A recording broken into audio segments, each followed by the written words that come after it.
Why was everyone laughing except her? The desert heat shimmered like a living thing, a slow, breathing mirage that bent the air and softened the edges of everything in sight. Rows of polished boots stood on the concrete firing line, each belonging to a man or woman who believed they understood precision, data, software, science. They didn't notice the quiet Marine standing a few steps apart, her hands resting calmly at her sides, her eyes fixed not on them, but on the horizon. The laughter wasn't cruel, not exactly. It was worse than that, polite, dismissive. The kind of laughter people used when they didn't have the courage to speak their contempt out loud. Commander Davies stood at the center of them all, sunlight glinting off the perfect crease of his uniform. He looked like authority made flesh, polished, composed, untouchable. His smile was small, confident, almost rehearsed. "A Marine here. Ma'am, with all due respect," he said, his voice smooth as glass, "this is a naval facility for precision ordnance. We deal with billion-dollar systems, not iron sights and Kentucky windage." The laughter rippled again, soft and knowing. The sound carried over the dry wind like dust. Eva Rostova didn't move. She didn't flinch. She stood in her faded digital camouflage, her gear weathered from years of sun and sand. There was nothing glamorous about her, no gleaming rank, no tailored fit. Just the quiet presence of someone who had spent too long in the field to care about the comfort of appearances. Her face was unreadable, calm, detached, the faintest trace of weariness behind her eyes. She was used to men like Davies, men who mistook noise for confidence, rank for worth. Davies gestured across the vast expanse of the White Sands Range, his voice echoing against the steel and sand. "You see, Sergeant," he continued, "we're testing the new Aegisal Mark IV system today, a guided targeting platform designed to hit a 10-inch plate at 2,500 meters in under 30 seconds. This isn't a rifle range. This is the future." He turned toward his audience, Navy officers, civilian engineers, defense contractors in spotless tactical gear, and smiled like a man delivering the final word in a debate he'd already won. "Your presence here," he added, "is a courtesy to the Marine Liaison Office, nothing more." The words hung there, sharp and deliberate. But Eva said nothing. Her silence wasn't submission. It was deeper than that. It was a choice. Above them, high in the glass observation tower, an older man leaned forward in his chair. 4 stars glinted faintly on his shoulders. General Caldwell didn't look at the data screens or the radar telemetry. He looked only at her. Something about the way she stood, the weight distribution in her stance, the way her gaze never lingered on a single point, told him what the others couldn't see. He'd seen it before. Years ago. On a different range, in a different war. "Power to range control," he said quietly into his radio. "Hold the test." Down below, Davies blinked, confused. The laughter around him faded into awkward silence. "What's the delay?" someone whispered. No one answered. Eva knelt, not in obedience, but with purpose. Her hand found the latches of a battered Pelican case at her feet. The stenciled letters had long been scratched away, the scars of sand and travel still visible in its surface. The latches opened with deep, deliberate clicks. When the case lifted, the desert light caught the weapon inside, an M210 rifle, aged and burnished by time.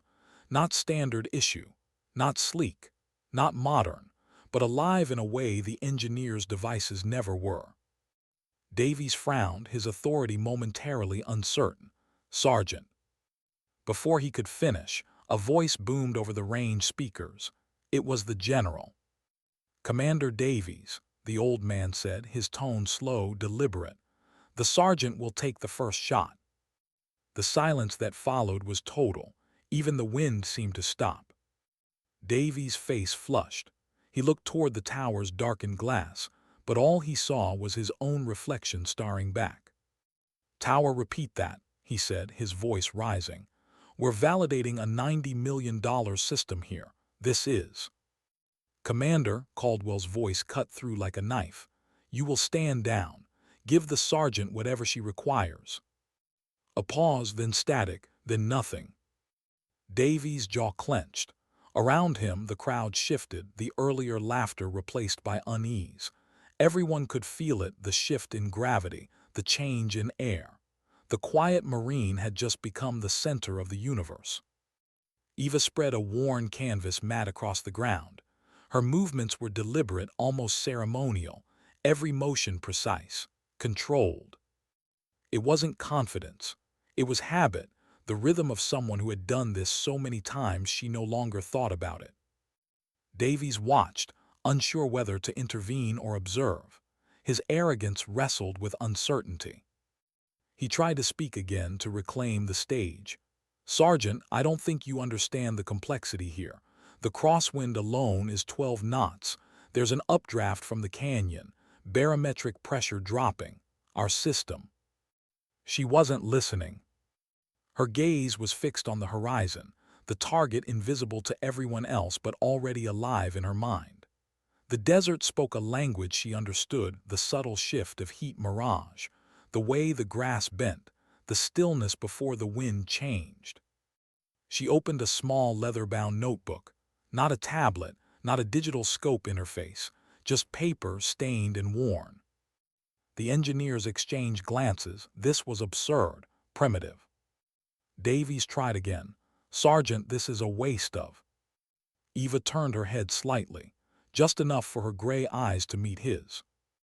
There was no anger in them, no defiance, only stillness. "Yes, sir," she said softly, "understood." And then she turned back to her work. That was the moment the commander lost control, not of the range, but of the narrative. Her calm had rewritten the room. She removed a single cartridge from her pouch, hand-loaded, the brass dull and polished by use. She rolled it between her fingers once, then slid it into the chamber. The bolt locked forward with a sound that carried across the silence like judgment. For a heartbeat, no one breathed. She lay down behind the rifle, her body aligned perfectly with the earth. The weapon wasn't something she aimed, it was something she became. The desert faded, the murmurs vanished, even the distant hum of electronics seemed to fall away. Inhale, exhale, settle. The rifle rested against her shoulder as if molded there. Her pulse slowed. Her heartbeat became the only metronome she needed. Inside the glass tower, Caldwell leaned closer to the spotting scope. He could almost feel the tension, the electric hum of waiting. Downrange, the target shimmered, a 10-inch steel plate, glinting in the heat 2.5 kilometers away. Davies tried to hide his impatience. "This is absurd," he muttered. "She's—" But then she fired. No warning, no dramatics, just a subtle movement, a whisper of motion and a flash of light. The sound cracked across the desert, sharp and clean. And then silence. 3.5 seconds. That's how long the bullet flew. To the crowd, it felt longer, a suspended eternity where every breath, every thought was trapped in the still air. Then came the sound. A faint metallic clang. Soft, distant, but unmistakable. Hit. For a heartbeat, no one moved. The massive digital display remained blank, the data still processing. Then suddenly, numbers.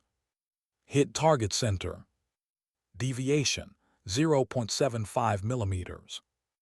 Time to target, 3.42 seconds. The silence that followed wasn't disbelief.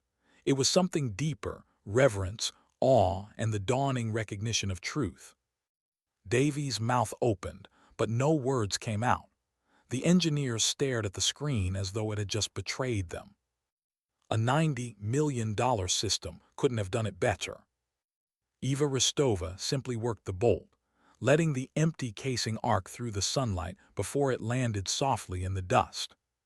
She didn't smile, didn't look at anyone, didn't even acknowledge the miracle she'd just performed. She wiped her rifle down, calm and unhurried, as though she'd merely completed a checklist item. Above, General Caldwell set the radio aside. He exhaled once, a sound more like memory than breath. He'd seen shots like that only once before, long ago, from a sniper who never spoke much either. He rose from his chair. "Clear the line," he said. "I'm coming down." The sound of his boots echoed down the metal staircase, sharp and steady. When he reached the firing line, the crowd parted instinctively, making a corridor between him and the Marine. Eva looked up from her rifle as he approached. Her expression didn't change. "General," she said simply. He studied her, the faded uniform, the sunburned skin, the hands that moved with quiet certainty. He didn't see a subordinate. He saw a mirror of everything the military had forgotten, the human element behind every weapon, the instinct behind every calculation. "Captain," he said to his aide without looking away, "pull her service record. Full display, now."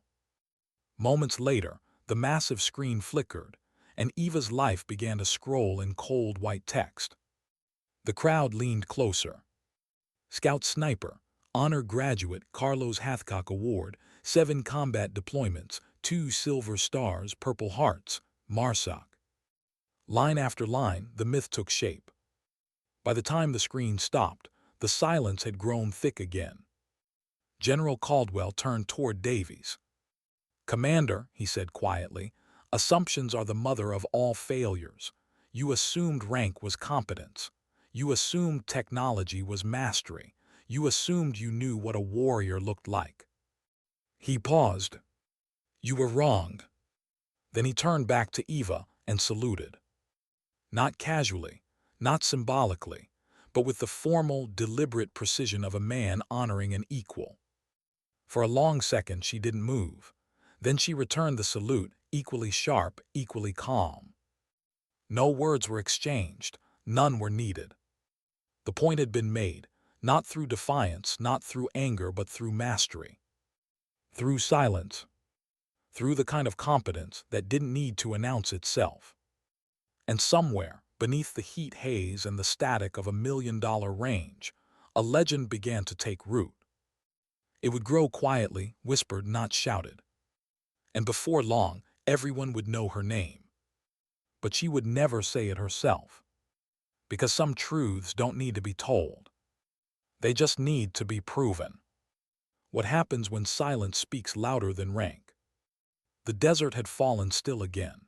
The echo of that single shot had faded, but its weight lingered in the air like smoke.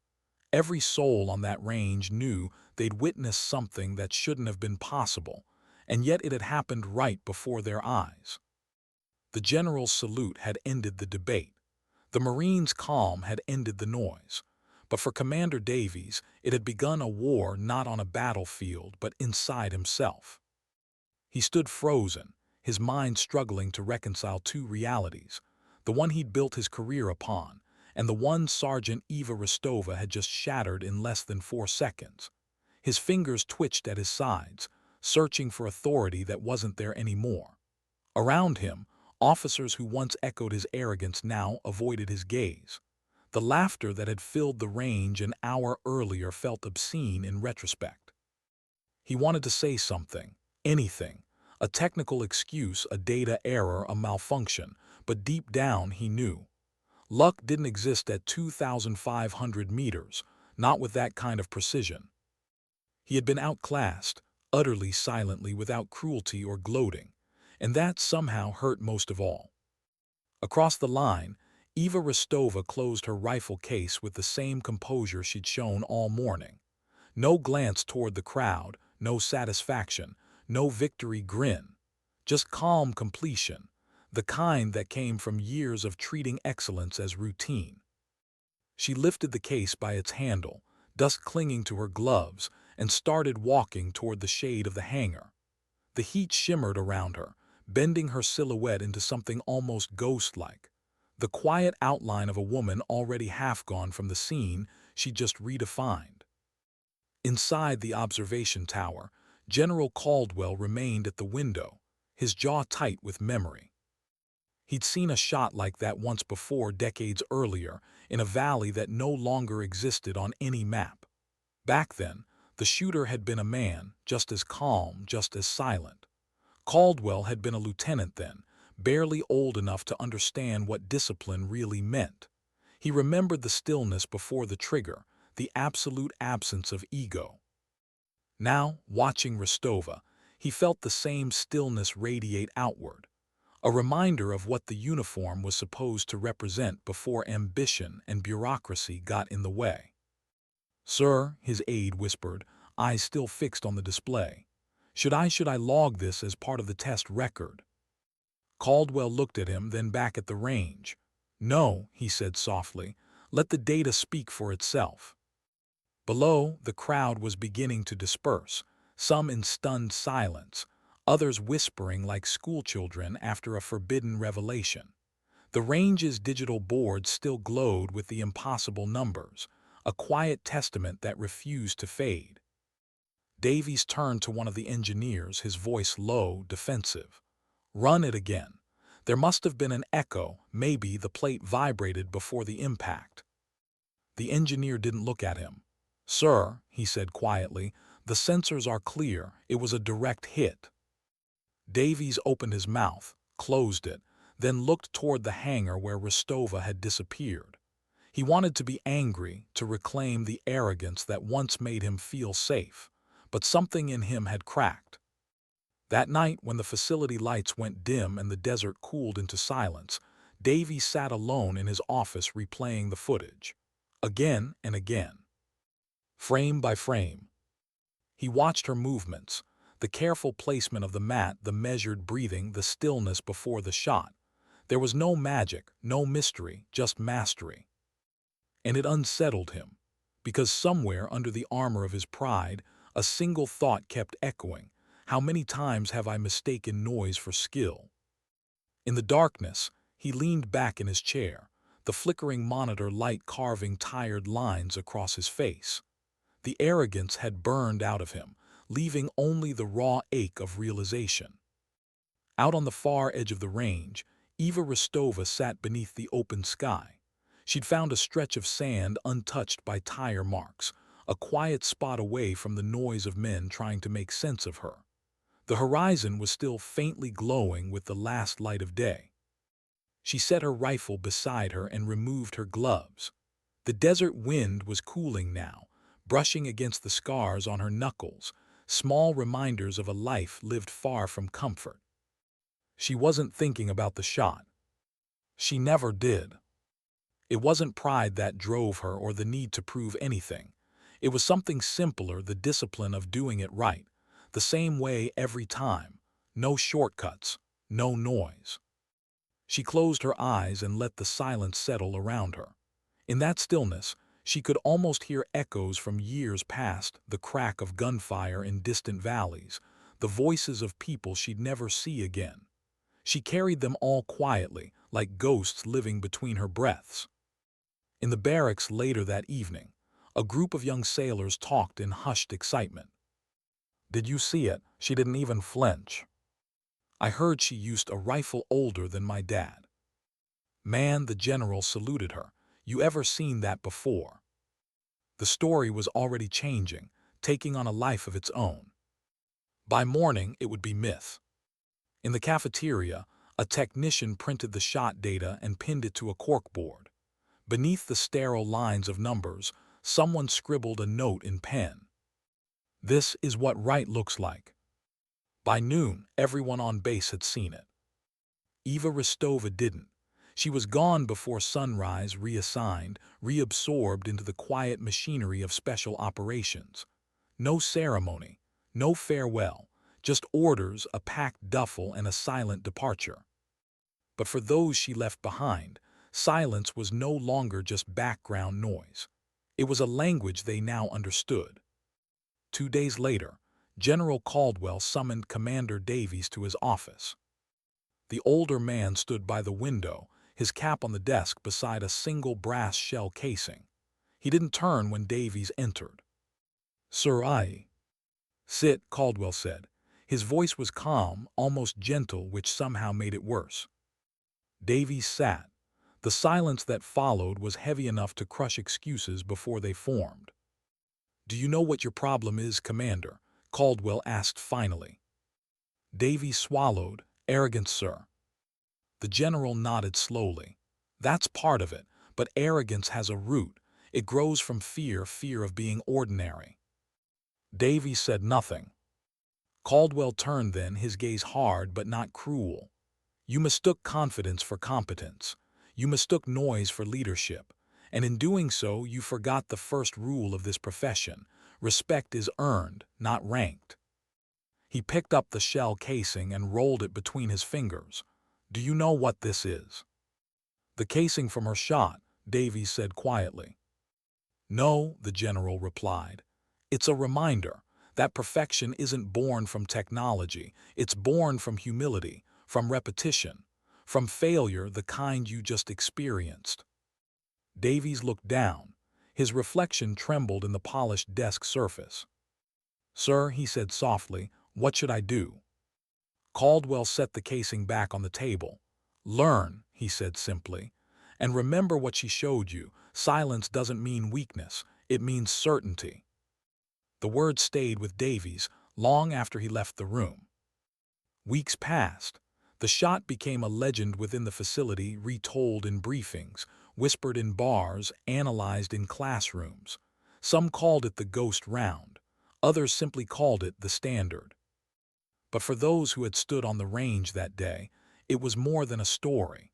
It was a revelation, a glimpse into what real mastery looked like when stripped of pride. Davies changed quietly.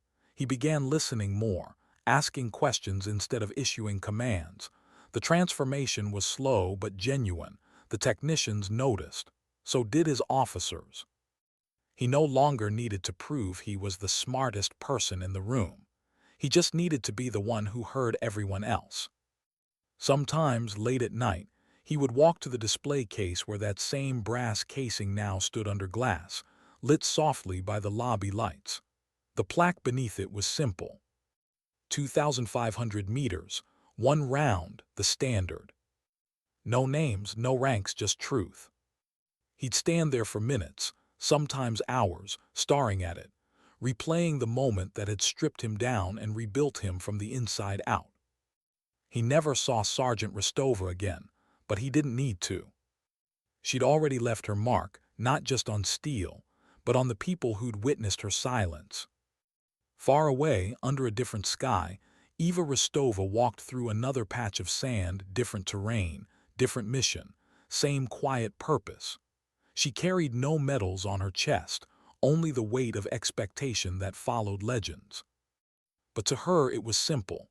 Another day, another range, another shot that had to be right, not for glory, not for recognition, but because right was the only standard that mattered.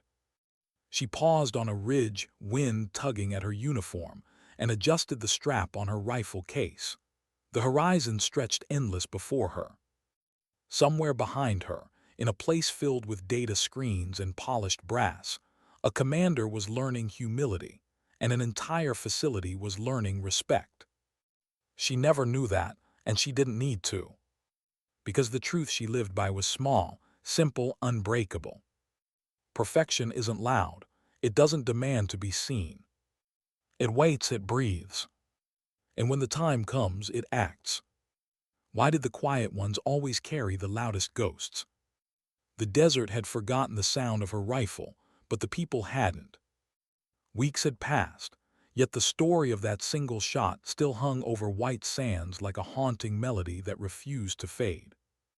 They called it the standard now, capital S, whispered with reverence. Commander Davies could feel it in every corridor. He could hear it in every quiet conversation that stopped when he entered a room. But this time the silence didn't sting. It guided him. He walked the facility differently now, slower, more deliberate.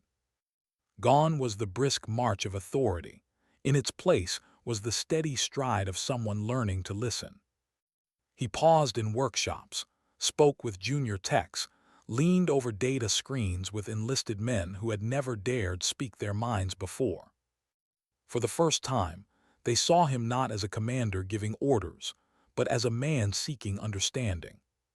He didn't quote procedures anymore. He asked questions. When a young ensign once stammered through a complex explanation of a telemetry fault, Davies didn't correct him. He waited. He realized how many good ideas had been smothered under the weight of his own certainty. And every time he caught himself about to interrupt, he remembered the look in Eva Rostova's eyes. That stillness, that calm that didn't need to win because it already had. He'd been humbled by a woman who never raised her voice. And somehow that had freed him. In the evenings, when the desert cooled and the horizon bled into violet, Davies found himself returning to the lobby. The shell casing gleamed under soft light, standing inside its glass case like a relic from a faith he was still learning to believe in. Sometimes he'd catch his reflection in the glass, and for a moment he'd see two men. The one who thought command was power, and the one who finally understood that command was responsibility. He remembered Caldwell's words. You mistook confidence for competence. Now he understood the difference. It wasn't about being the loudest voice in the room. It was about being the one who made silence meaningful.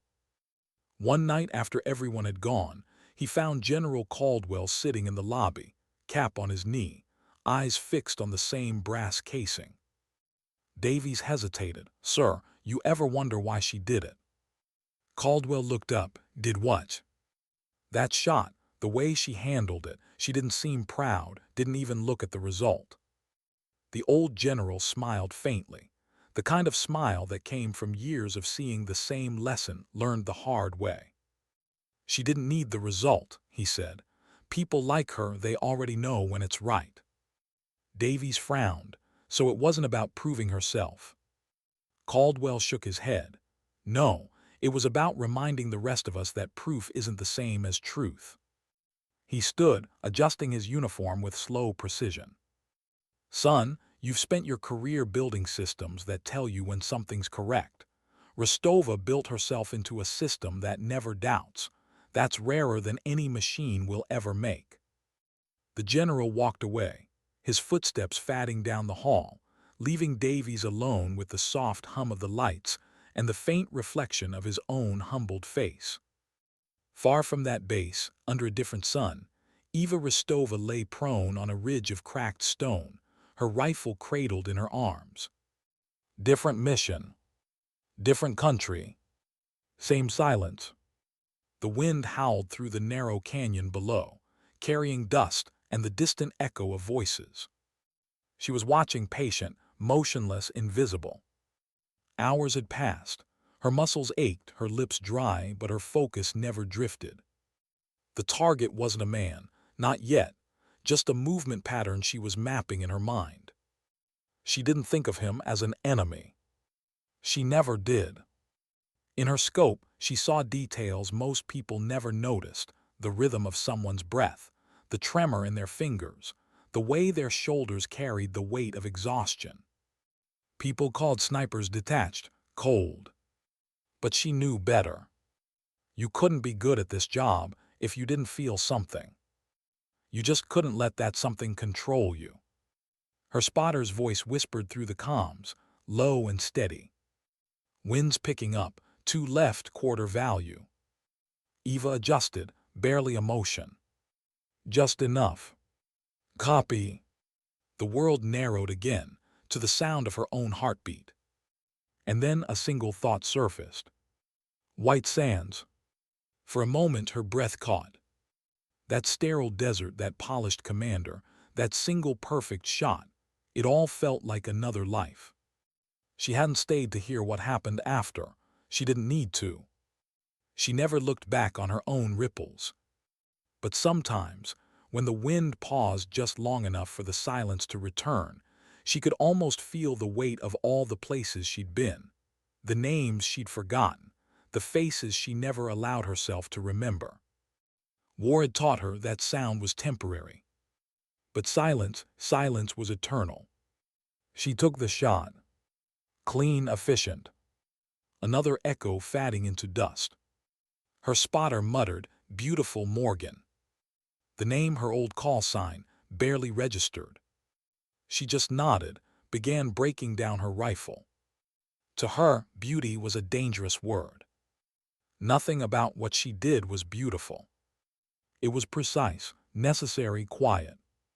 Later that night, she sat alone by a low fire, cleaning her weapon with the same reverence others reserved for prayer.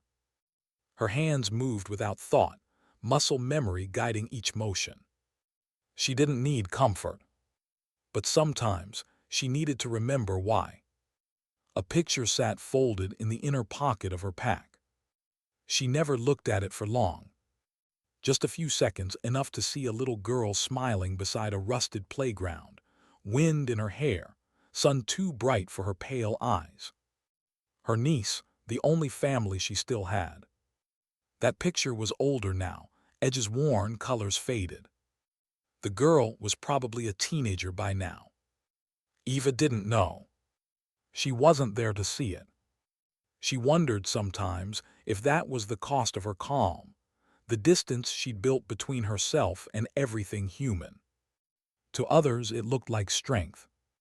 To her, it was survival. Back at White Sands, General Caldwell sat at his desk reviewing reports when a message came through. RE Sergeant Rostova, Eva S. Status, active, mission ongoing, location, redacted. He stared at the classified stamp, then leaned back with a sigh.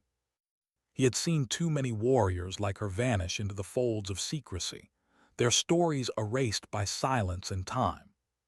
But some legends, he thought, didn't need documentation. They lived in memory. He looked toward the brass casing on his shelf, identical to the one in the lobby, and whispered quietly to himself, "Still teaching us, aren't you?" The next morning, Davies began implementing what would later be known as the Rostova Protocol. It wasn't an official name, not at first. It started as a habit. He ordered that every testing cycle would include a human validation phase, manual calibration by field specialists, not just computer models. He wanted instinct back in the process.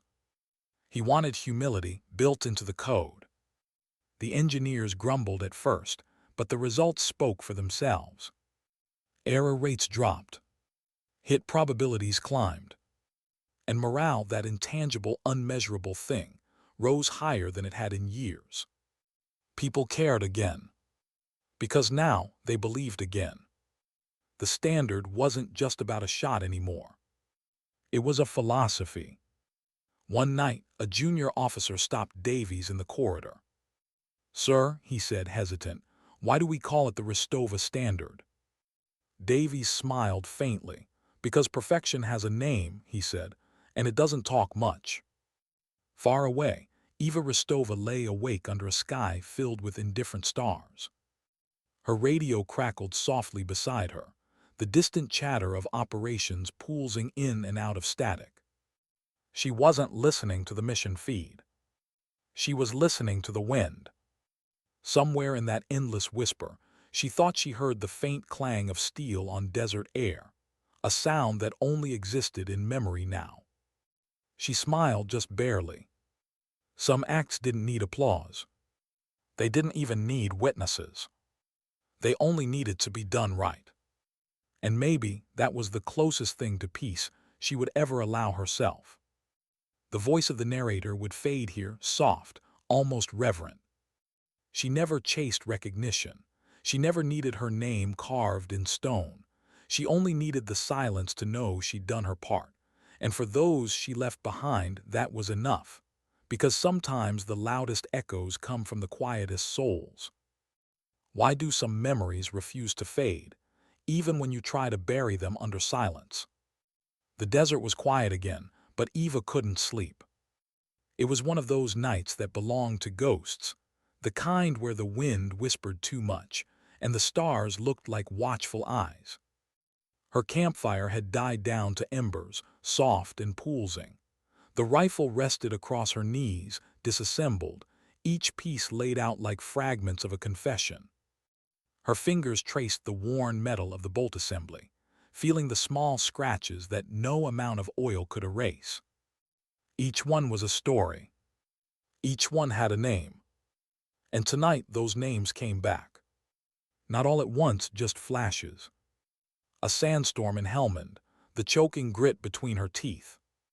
A mountain pass in northern Syria, too quiet before dawn. A rooftop in Mosul, heat radiating off the concrete like fire. It wasn't the violence she remembered, it was the silence before and after. That sacred, hollow pause where everything real was revealed. Years earlier, Afghanistan. She lay prone on a hillside overlooking a small valley. Below, a village baked in morning light. A convoy had gone missing 2 days before, no contact, no signal, just gone. Her mission was simple. Find them, or what was left of them. But when her scope swept across the rooftops, she found something else. Movement. Children. Small figures carrying water jugs, playing in the dust. Then a flicker. Metal under fabric. A rifle barrel hidden beneath a tattered shawl. Her breath caught. The man holding it wasn't in uniform. He was pretending to carry grain. 2 more appeared on the rooftop behind him. She whispered into her radio, 3 tangos, building east of the well. Her spotter confirmed. Copy that, Morgan. Command says clear to engage. Eva hesitated. Something felt wrong. The kids. The timing. The way the men moved, not with aggression but urgency, like they were running from something. Her finger hovered near the trigger. A bead of sweat rolled down her cheek. Ristova, what's the hold? Her co's voice crackled through the comms. Stand by, she said softly. She adjusted focus, zooming in on one of the men's faces. Fear. Not anger, not fanaticism, just fear. Then in the same frame she saw it, a small figure, clutching at the man's pant leg. A child. Her heartbeat slowed. Command negative fire, she whispered. Repeat, negative, hostile mixed with civilians. Confirmed. Confirmed. A pause. Understood, hold position. She exhaled slow. A moment later, the distant sound of rotor blades filled the air. Blackhawks sweeping in from the west. Within minutes the valley erupted, soldiers shouting, children crying, smoke rising. But none of her rounds were among the noise. She had disobeyed an impulse. And in doing so, she'd saved 12 civilians caught in the crossfire. Later, when the after-action reports came in, her commander called it a judgment call based on incomplete data. But among the people on her team, it had another name, instinct. That was the first time Eva learned that silence wasn't inaction, it was wisdom. And sometimes silence was mercy.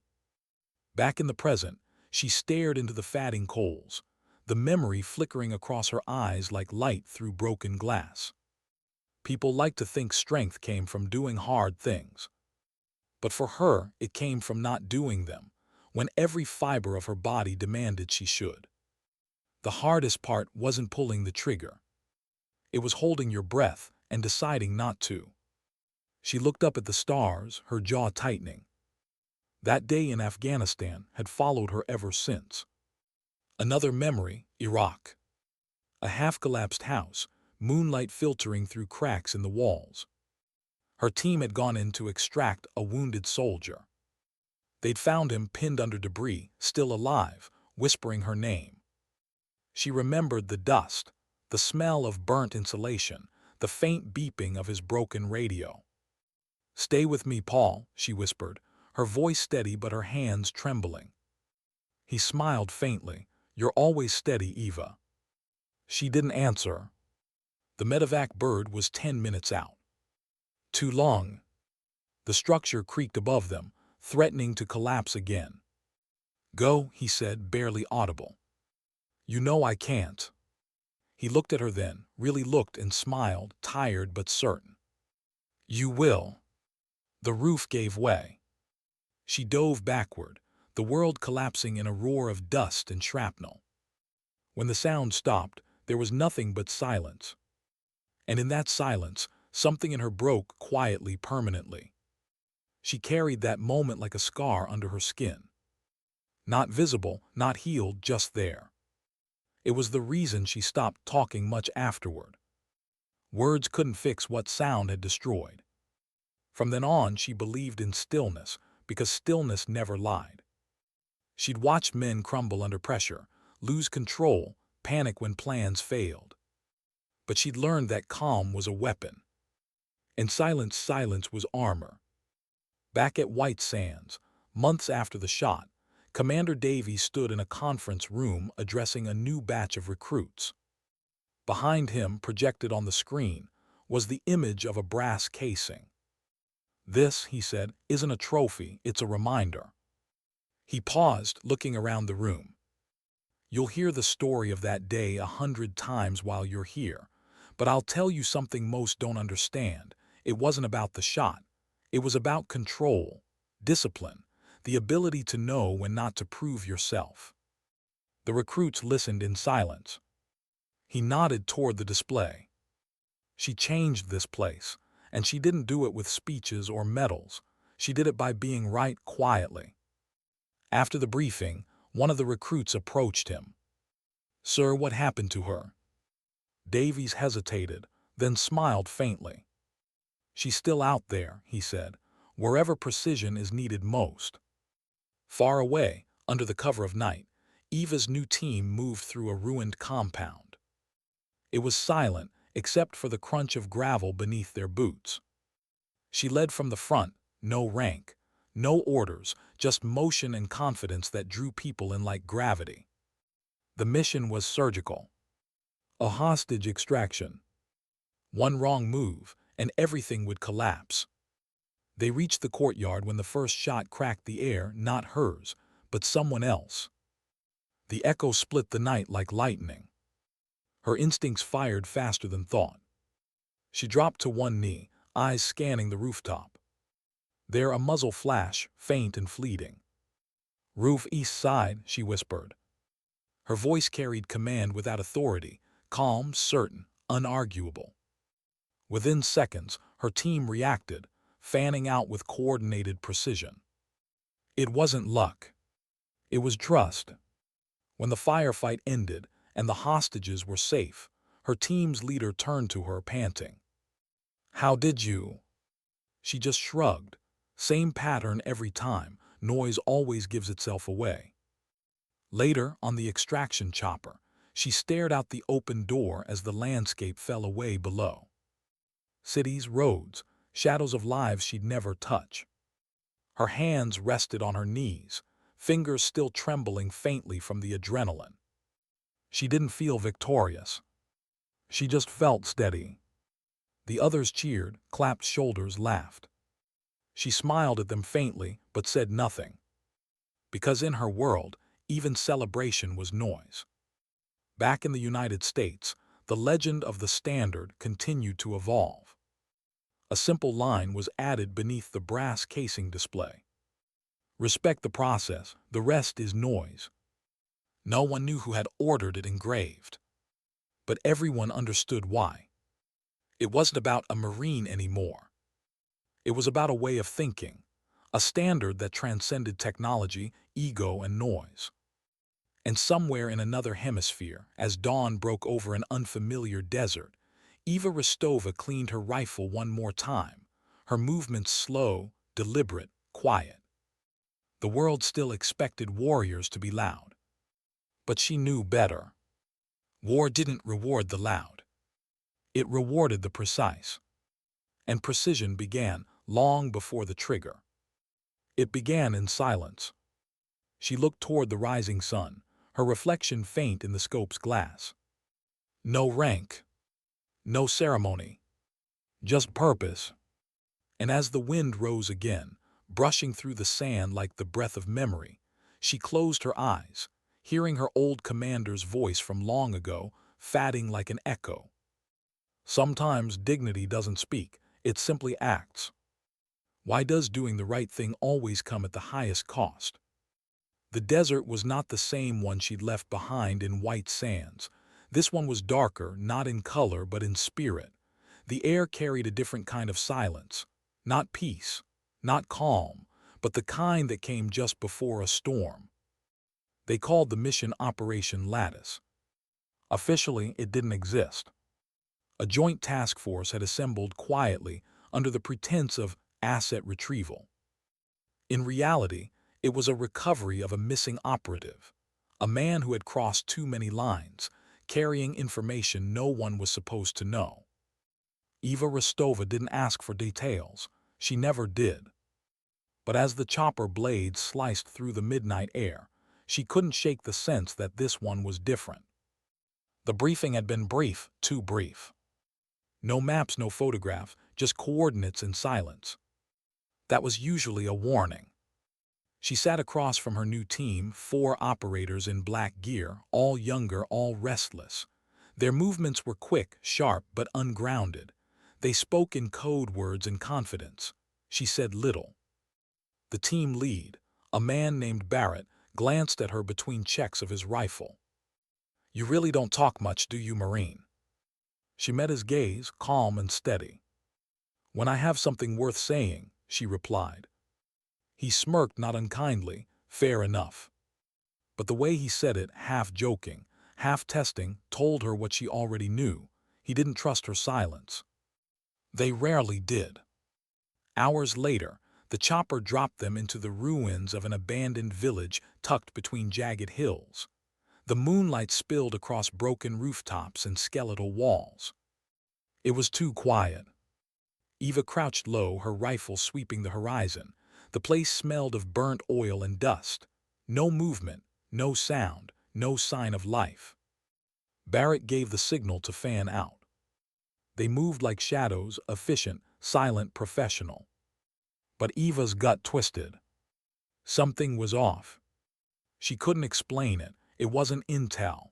It wasn't logic. It was instinct, that whisper in the blood that said, "This doesn't fit." Her hand brushed the side of a doorway, fresh dust displaced, edges of the footprints soft but not settled. Someone had been here, recently. She keyed her mic. Barrett movement, West Alley. Copy visual. Negative, just signs. He hesitated, then replied, "We proceed. Stay on scope." They advanced. The ruins deepened into narrow corridors of collapsed stone and shadow. The deeper they went, the heavier the air felt. Eva's breathing slowed. Her eyes swept every opening, every crack. She caught a faint glint on the ground wire, almost invisible. Her heart skipped. "Stop," she hissed. "Drip." The explosion ripped through the night. The world turned into smoke, sound, and pain. Her ears rang. The ground slammed into her ribs. Heat tore through the dust like fire through paper. She tried to move, couldn't. Her limbs were heavy, numb. She forced herself to roll, vision spinning. Barrett's voice screamed through static. Ambush, defensive positions. She blinked through the haze, trying to count shapes, 3 silhouettes, one down, one unmoving. Her training kicked in before thought could. She crawled toward the fallen man, her hand brushing blood, metal, debris. Another flash, another shot, this one deliberate, controlled. Her head snapped toward it, a rooftop, 2 men insurgents, rifles steady, movements practiced. They weren't scrambling. They were waiting. Professionals. She steadied her breathing. Inhale. Exhale. Her rifle rose like instinct, scope catching the flicker of motion. The crosshair steadied. 2 shots, 2 exhalations. Silence. Smoke drifted upward, curling in the wind. She moved again, crawling toward the team's perimeter. Barrett was crouched behind a wall, face streaked with dirt and disbelief. "Damn it," he breathed. "They were ready for us." Eva's voice was calm. Someone tipped them off. He looked at her, eyes narrowing. "What are you saying?" "Not me." She didn't need to defend herself further. Her tone carried something more powerful than denial, certainty. Barrett didn't respond. He just stared at the fire smoldering where the ambush had begun. 2 of their men were dead. And somewhere in the shadows, the mission's objective, the missing operative, was gone. The extraction was chaos. They pulled out under fire, a burning skyline in their wake. By dawn, they were back at the forward operating base, bruised, deafened, and broken in spirit. Barrett's report was blunt. Mission compromised. Casualties 2 KIA 1 MIA, cause unknown. But behind those sterile words, suspicion simmered. In the debrief room, eyes turned toward Eva. "You were the last one to signal," Barrett said, voice low. "How did they know our path?" She met his stare without flinching. "Because someone told them." He took a step forward. "You calling me a traitor?" She shook her head. "I'm saying someone on this team wasn't who they said they were." Silence filled the room like static. The supervising officer, a colonel with tired eyes, looked between them. "This isn't the place. You'll both stand down." But Eva could see it in Barrett's expression. The seed of doubt had rooted. That night she sat alone in the armory, field stripping her rifle by the dim glow of a single bulb. Her hands moved slowly, deliberately over each part, her mind replaying every detail of the ambush. The footprints, the tripwire, the way Barrett had dismissed her warning. She didn't want to believe it. But silence has a way of revealing what words conceal. And in that silence, she heard the truth she didn't want to know.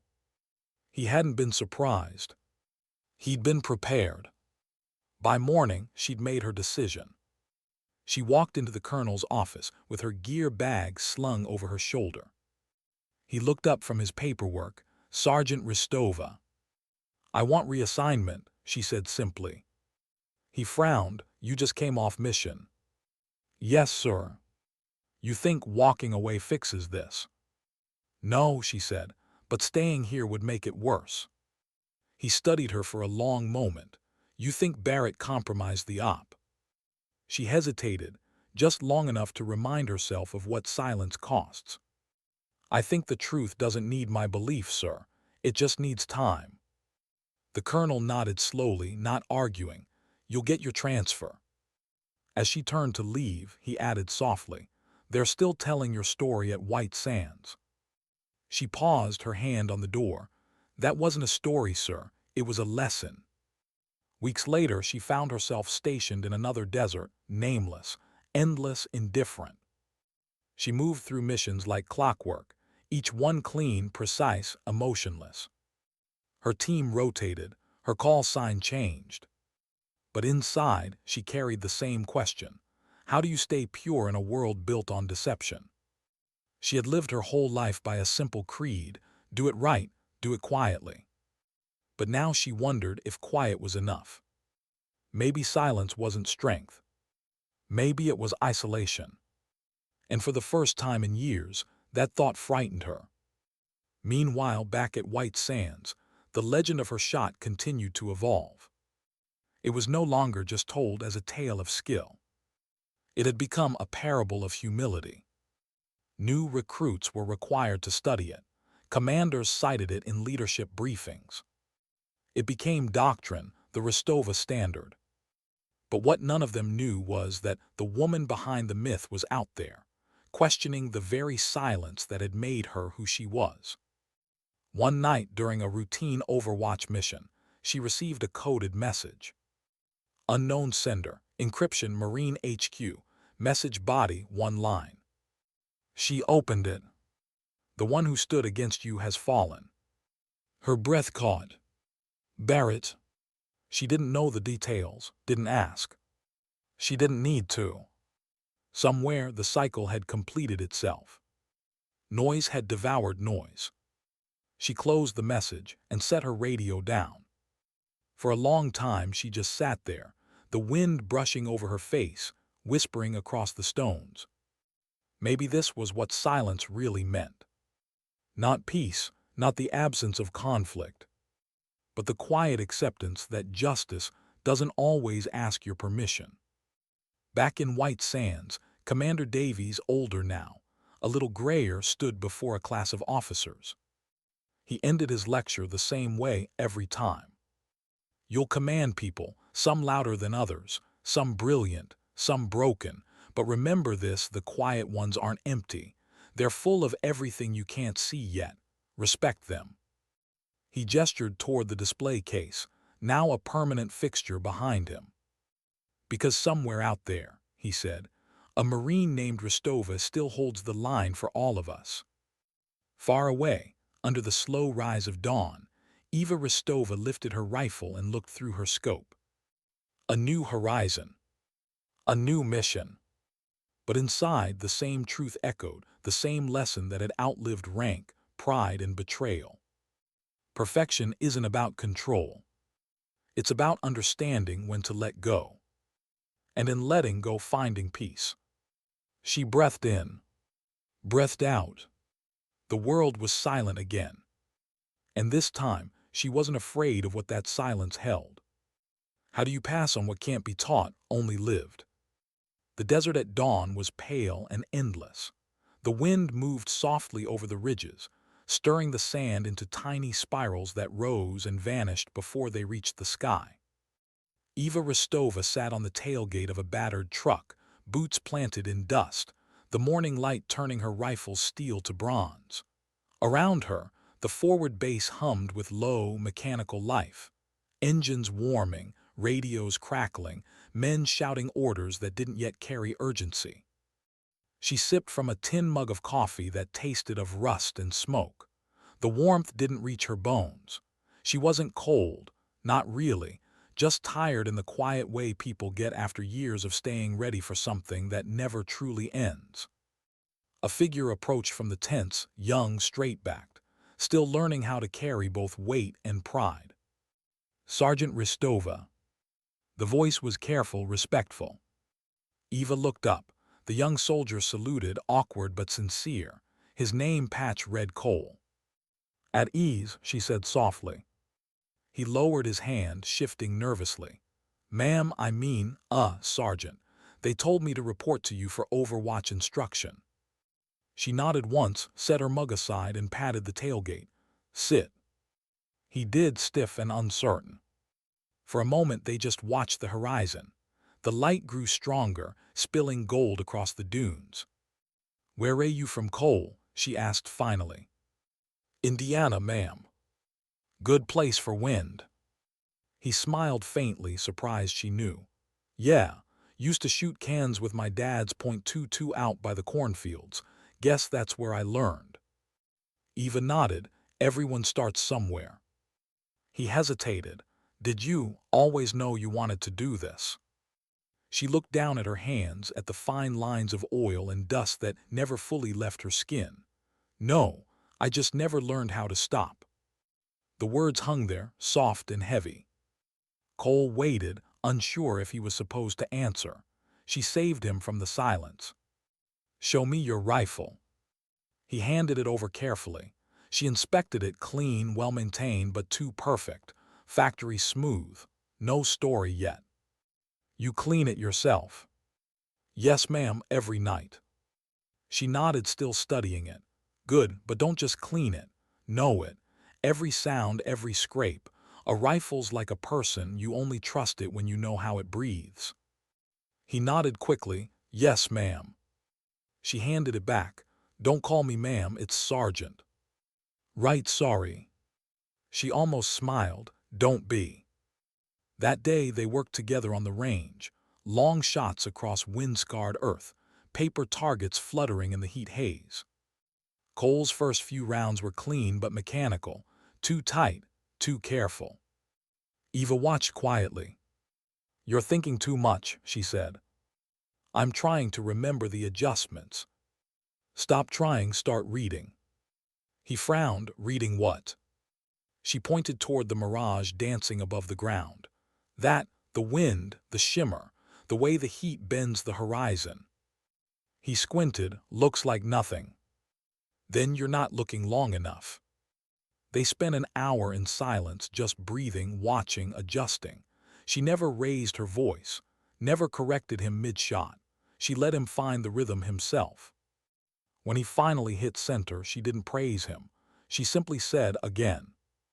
By dusk, his groups tightened, his breathing steadied. He began to feel it, that subtle shift when control and calm merge. He looked at her, sweat streaking the dust on his face. "You ever miss?" Eva was quiet for a long time. Sometimes, but not because of aim. He tilted his head, confused. She turned toward the setting sun, eyes distant. Because sometimes the right shot isn't the one you take.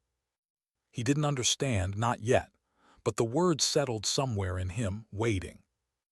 That night the base lights hummed under the stars. Cole found her sitting by a lantern, cleaning her rifle with slow, deliberate motions. He hesitated near the tent flap. "Permission to ask something, Sergeant." She didn't look up. "You don't need permission for questions." "You were at White Sands, weren't you?" The cloth in her hand paused mid-stroke. "Who told you that?" "Everyone. They say you made a shot nobody's repeated." She resumed cleaning. "People exaggerate." "But it's true." She didn't answer. He stepped closer, voice low. "Why don't you ever talk about it?" Eva set the rifle down gently, eyes lifting to meet his. "Because talking turns facts into stories," she said. "And stories, they start belonging to everyone but you." He thought about that. "But don't you want people to know what you did?" She smiled faintly, the first real smile he'd seen from her. "They already do, they just don't know it's me." Cole frowned. "I don't get it." She leaned back, folding the cloth neatly. "You will." The next morning, a new assignment arrived, escort detail for a humanitarian convoy through contested territory. Simple on paper, nothing ever was. Eva and Cole rode in the rear truck, scanning the ridgelines as dawn burned away the fog. For hours, nothing. Then movement. A flash of glass, a glint of metal. "Sniper." "Contact 2 o'clock, Eva murmured. Cole followed her gaze, eyes wide. "You see him?" "Not yet, but he's there." She handed him the scope. "Watch, don't shoot until you know." The radio crackled, voices shouting, panic spreading through the convoy. Eva keyed the mic. "Hold positions, everyone stays behind cover." Cole found the silhouette, distant, half hidden among rocks. His finger brushed the trigger. "Wait," she said quietly. "He's lining up." "Wait." Her voice carried no fear, only control. The seconds stretched, unbearable. Then a second figure appeared beside the first, smaller, hands raised. "A child." Cole froze. Eva exhaled softly. "See." He nodded slowly, lowering the rifle. She keyed the mic again. "Non-combatants on ridge, stand down." The convoy rolled on. Cole's hands were shaking. "I almost." "You didn't." He looked at her, eyes wide. "How did you know?" She glanced toward the horizon. "Because I've been wrong before." Her tone was quiet, but the pain beneath it was sharp, hidden under years of calm. Later that night, Cole sat by the fire, staring at the stars. Eva joined him, sitting cross-legged across the flames. "Sergeant." "Hem." "Back there today, how do you live with that? The chance you could have been wrong." She studied the embers before answering. "You don't. You just accept that every choice costs something. The question is what you can afford to lose, your life or your humanity." He swallowed hard. "And if you lose both?" She gave a soft, almost tired smile. "Then you start over. That's what mornings are for." The convoy made it safely to its destination. No casualties, no heroics, just quiet precision, the kind no one writes reports about. But within the team, something had changed. Cole moved differently now, slower, calmer. The noise inside him had softened. He'd begun to understand what she meant by the process. When they parted weeks later, he saluted her one last time. "Thank you, Sergeant." "For what?" "For teaching me how to see." She returned the salute, eyes unreadable. Then keep looking. He turned to leave but paused halfway. They'll never forget you, you know. Eva tilted her head. Then I didn't do it quietly enough. Years later, Cole would tell the story to his own recruits, not as legend but as guidance. He'd say, there was a Marine once who taught me that silence isn't the absence of sound. It's the presence of understanding. And somewhere far away, under another foreign sky, Eva Rostova would wake before dawn, clean her rifle and breathe into the stillness, unaware that her calm had already outlived her presence. Because some lessons don't fade. They echo quietly, endlessly, through the ones who were listening. The narrator's voice would close softly, like the last chord of a song. Legends aren't born from noise. They're carried in whispers, in the way a young soldier steadies his breath, in the way a leader pauses before speaking. Sometimes, the most lasting victories aren't written in history books. They're written in the silence that follows a single, perfect choice. What do you do when the world asks you to become everything you once refused to be? The message came at dusk. A thin envelope slid beneath her door. No insignia, no sender. Inside, coordinates, a single date and one line. Retrieve the package. No casualties, no noise. No signature, but she recognized the phrasing. White Sands. Her old commander's language. She folded the paper once, twice, burned it in a tin cup, and watched the words turn to ash. 2 nights later, she was in transit, a small cargo plane droning through moonless air. Below, a mountain range stretched like the spine of some sleeping beast. Opposite her sat 2 handlers from an agency she didn't ask about. They looked at her like she was a relic, a living artifact of a cleaner era. One of them finally spoke. You're not on record for the last 3 years. Where have you been hiding? Eva's eyes stayed on the window. I wasn't hiding. You just weren't looking quietly enough. The man smirked but didn't reply. They dropped her near a border village, long abandoned by maps. Her contact was late, not unusual but unwelcome. She waited in the cold until a truck appeared, headlights off, engine whispering. The driver was a woman, younger than Eva by at least a decade. Rostova. Eva nodded. Call me Nia, the driver said. I'll take you as far as the ridge. After that, it's on foot. Understood. The road twisted upward, stones crunching under the tires. Nia spoke little, but her glances in the rearview mirror carried curiosity. They said you don't miss, she said finally. They exaggerate. And they said you don't talk. Eva allowed herself the faintest smile. They're right about that. The target was a mountain compound, supposedly deserted. Intelligence claimed it hid stolen data on civilian operations gone wrong.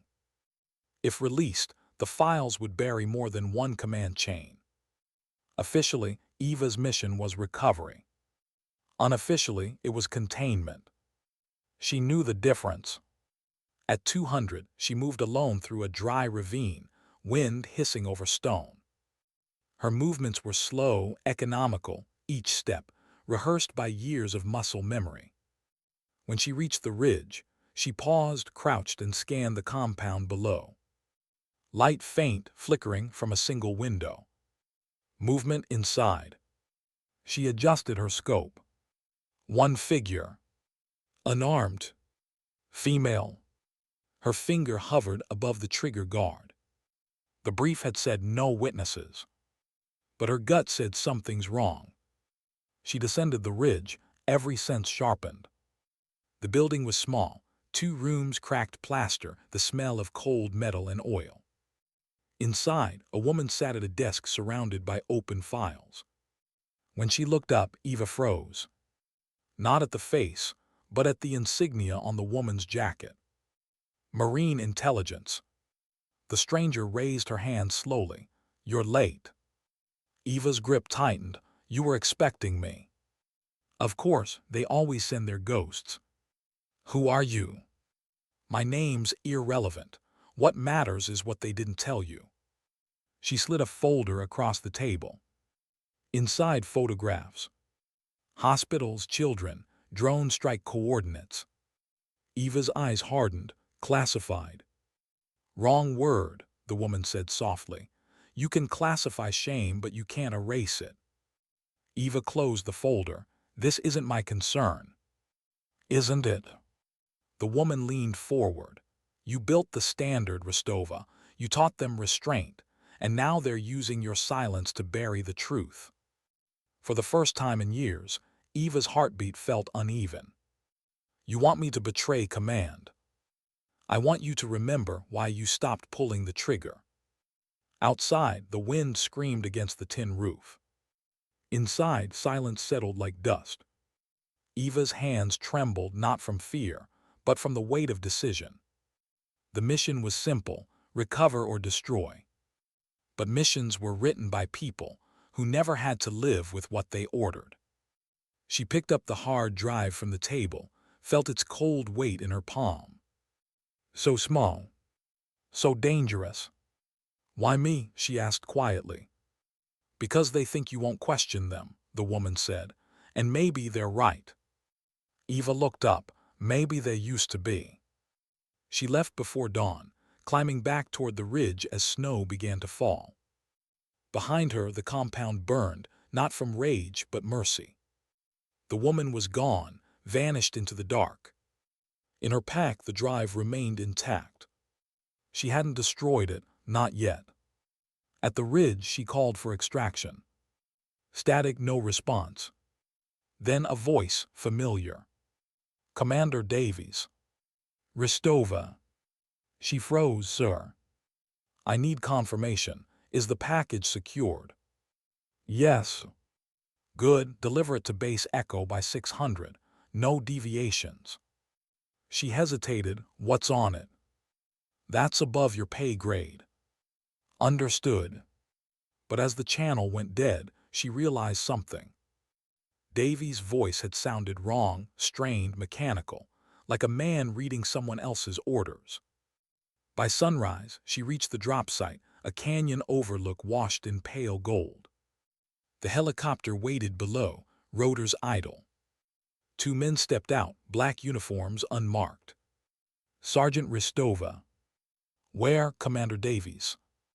"Unavailable. We're his replacements." Her grip tightened on the pack strap. "Protocol says transfer only through command chain." One of them smiled. "Ma'am, we are the chain." That was when she knew. It wasn't a recovery. It was an erase. "Sir." "The data. The truth. Everything."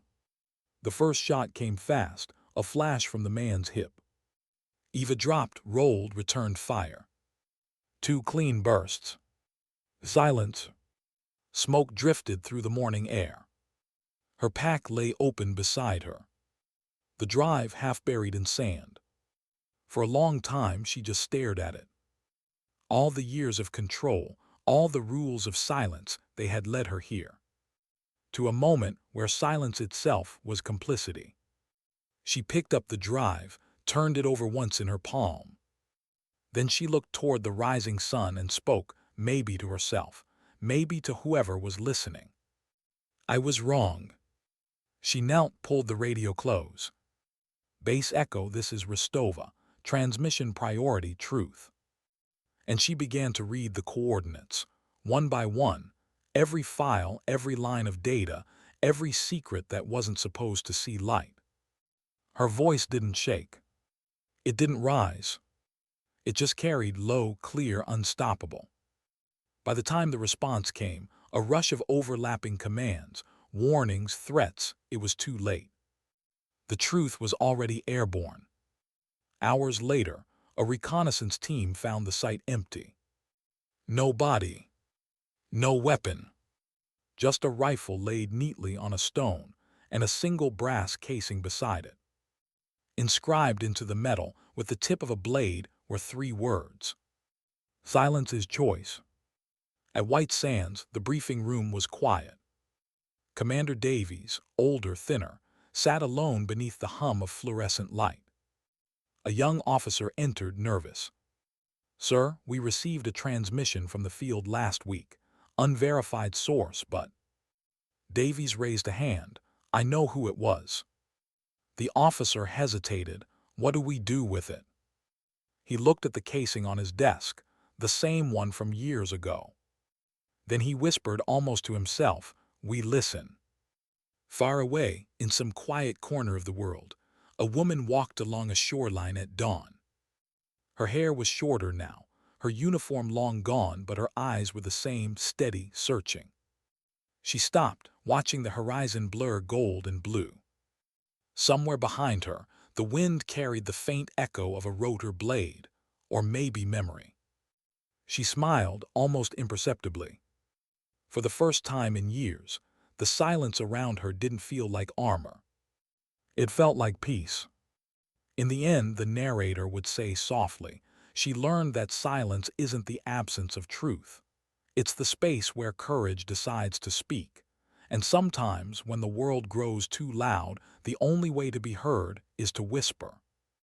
How long does truth keep echoing after the voice that spoke it is gone? Weeks passed, then months. The transmission she sent refused to die.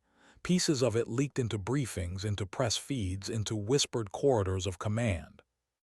No one ever traced the origin, but everyone knew whose cadence it was, the calm tone that never asked permission, only clarity.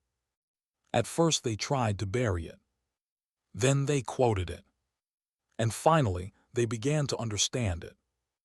At White Sands, the legend returned like a desert wind, quiet, uninvited, impossible to ignore.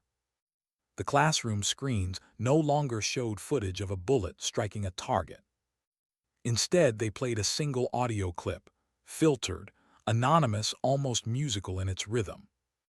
If silence becomes obedience, it's not discipline anymore, it's surrender.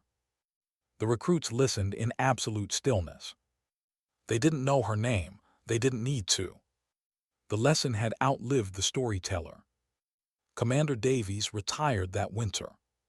He left behind the brass casing, the engraved words, and a sealed envelope marked "To the next one who listens." Inside, a note. She was never wrong about calm. But she learned something better. Calm means nothing without conscience. He never spoke of her again. But every year, on the anniversary of that first shot, he'd drive into the desert before dawn, sit beside the old range marker, and wait for the light to break. He said it helped him remember how thin the line is between control and courage. Elsewhere, in a city far from sand and war, a young instructor named Cole taught new recruits how to breathe between heartbeats. On the wall behind him hung a faded photograph, just horizon, dust, and a rifle resting on stone. No face, no name. He'd tell them precision isn't about perfection, it's about empathy. You don't steady your hands for the kill, you steady them for the choice. Sometimes a student would ask where he learned that. He'd only smile and say, "From someone who stopped shooting long enough to see." And somewhere across an ocean, in a fishing village that smelled of salt and pine, an older woman tended small boats at sunrise. Locals called her the Quiet One. She mended nets, patched hulls, watched gulls fight over scraps. She spoke little, laughed softly, and carried an old compass with a missing glass face. Children sometimes asked why she looked toward the horizon so often. She'd shrug and say, "Listening helps the sea behave." They never quite understood, but they remembered the calm in her voice. One morning, a letter arrived, no return address, just a line of handwriting that leaned slightly to the left. They finally teach them to pause before they aim. "Thought you'd like to know." She read it twice, folded it carefully, and slipped it beneath the compass lid. For the first time in years, she let herself smile fully, a small, quiet victory no one would ever record. The film would linger there. Waves breaking in slow motion, wind moving through her hair, light shifting from gold to white. Then fade to images of cadets practicing breath control, engines idling on a range, a younger soldier closing his eyes before taking a shot, not to kill, but to decide. Over it, the narrator's final words. In every generation, there's one voice that reminds the rest how to listen. Not through orders, not through noise, through stillness. Because dignity doesn't shout. It waits, it watches, and when the moment comes, it acts once perfectly, then disappears back into silence. The screen would dim to black. A single casing would roll slowly into view, catching the last beam of light. 3 words carved faintly along its edge. Silence is choice. Then only the sound of wind, steady, endless, forgiving.